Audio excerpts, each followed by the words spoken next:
Hello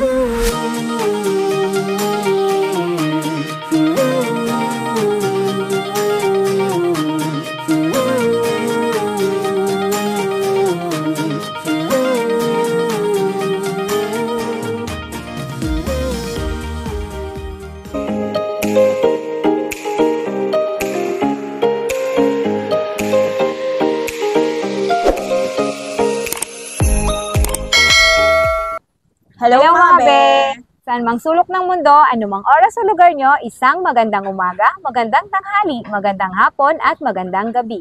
Ako nga pala si Chris. At ako si Joycey. Ayan, anong topic natin for today?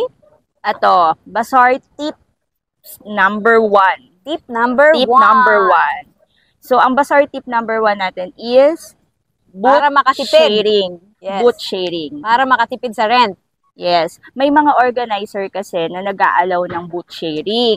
So, para makatipid, pwede kang maghanap ng cashier or basarista or may friend ka na basarista na pwede kayong mag-share. Maghahati kayo. Oo. If magkaiba naman yung items ninyo. Since ako, ang items ko ay accessories, hair accessories, mga DIY accessories, sa kanya naman ay jewelries and perfume. Yun. So, hindi siya conflict kahit magkasama kami sa isang booth. Yes. So, yun yung Bazaar tip number 1. Para makatipid. Oo. Kasi since mas nakakatipid ka sa rent, so may pwedeng bumaba yung mga items mo, di ba? Pwede mong i-sale. Pwede mong i-sale. Lalo na yung mga feeling mo pang-dispose na. Kasi may bago na naman uso. Ganun. Babaan mo yung presyo. Total, mababa lang naman yung gagastusin mo sa rent. So, competitive yung price mo, di ba, sa iba. Kasi, mababa yung price mo. Kasi may ka-share ka sa booth. Actually, kaya lang naman talaga tumataas yung presyo ng commodities, kahit ano pa yan. Dahil sa rent. Number 1, dahil sa rent. So, yun yung Bazaar tip number 1 namin. So, abangan niyo yung mga Bazaar tip number 2 namin, number 3, and so on. Yan. So, makikita nyo kung paano namin sinet up yung aming booth, kung paano kami nag-share sa isang table. Yan, makikita niyo yan. Na lang namin dyan. Oo, makikita niyo yung video. So, by the way, nandito kami sa Cafe Agapita sa Silang Cavite. Yan. So, ang nag-organize ng bazaar na to ay mga student ng Lyceum. Lyceum. Saan ba yan? General Trias ba sila? Oo, General Trias. At nakatipid kami sa dahil nag-share nga kami ng booth.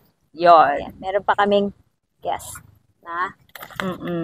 So, mamaya makikita nyo yung location kung saan kami nagbabazar and paano kami pumunta. Yung buong Cafe Agapita. Papakita namin yan. So, wait lang kayo. Dahil may mga customers na. Oo, yan na, may mga customers na.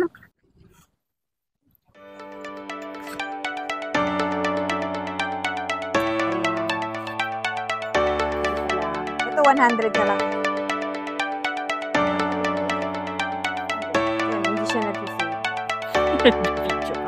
Ito 100 na lang. Dating 250. Ayan, 160.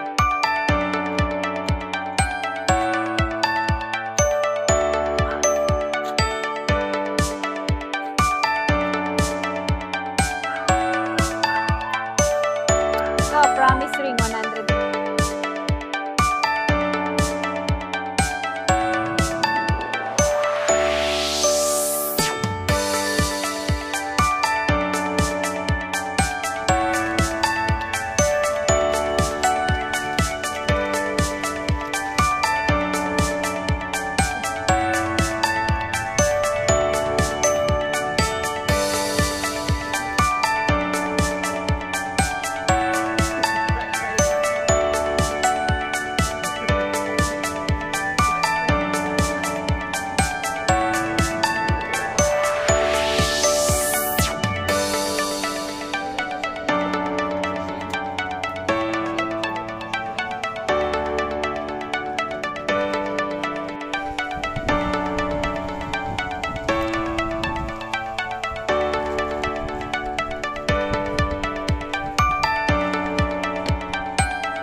Ayan guys, nakita nyo kanina kung paano kami nag-assist ng mga estudyante na Customers. Yes, customers.